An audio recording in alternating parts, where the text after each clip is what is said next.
Proclamação do Evangelho de Jesus Cristo, segundo Lucas. Naquele mesmo dia, o primeiro da semana, 2 dos discípulos de Jesus iam para um povoado chamado Emaús, distante 11 quilômetros de Jerusalém. Conversavam sobre todas as coisas que tinham acontecido.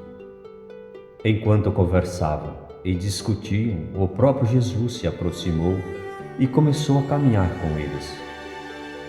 Os discípulos, porém, estavam como que cegos e não o reconheceram. Então Jesus perguntou: "O que ides conversando pelo caminho?" Eles pararam e com o rosto triste. E um deles, chamado Cleofas, lhe disse: "Tu és o único peregrino em Jerusalém que não sabe o que lá aconteceu nestes últimos dias?" Ele perguntou: "O que foi?" Os discípulos responderam: "O que aconteceu com Jesus o Nazareno, que foi um profeta poderoso em obras e palavras, diante de Deus e diante de todo o povo. Nossos sumos sacerdotes e nossos chefes o entregaram para ser condenado à morte e o crucificaram. Nós esperávamos que ele fosse libertar Israel, mas apesar de tudo isso, já faz 3 dias que todas essas coisas aconteceram. É verdade que algumas mulheres do nosso grupo nos deram um susto. Elas foram de madrugada ao túmulo e não encontraram o corpo dele. Então voltaram dizendo que tinham visto anjos e que estes afirmaram que Jesus está vivo.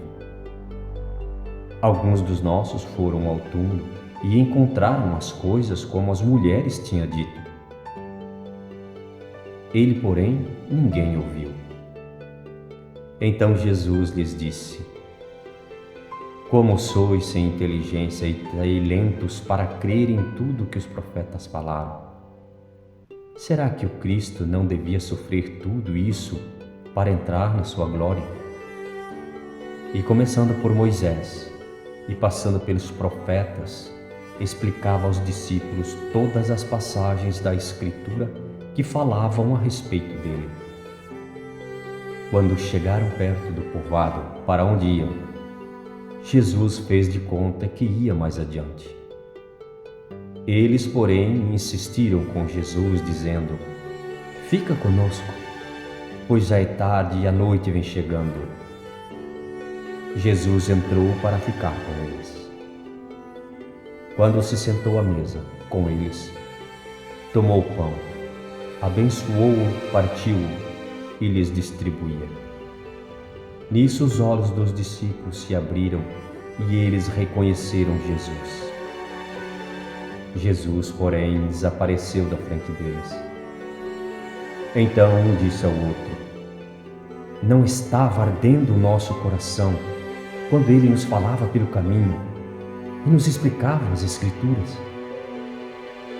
Naquela mesma hora, eles se levantaram e voltaram para Jerusalém, onde encontraram os 11 reunidos com os outros. E estes confirmaram: "Realmente o Senhor ressuscitou e apareceu a Simão." Então os 2 contaram o que tinha acontecido no caminho e como tinha reconhecido Jesus ao partir o pão.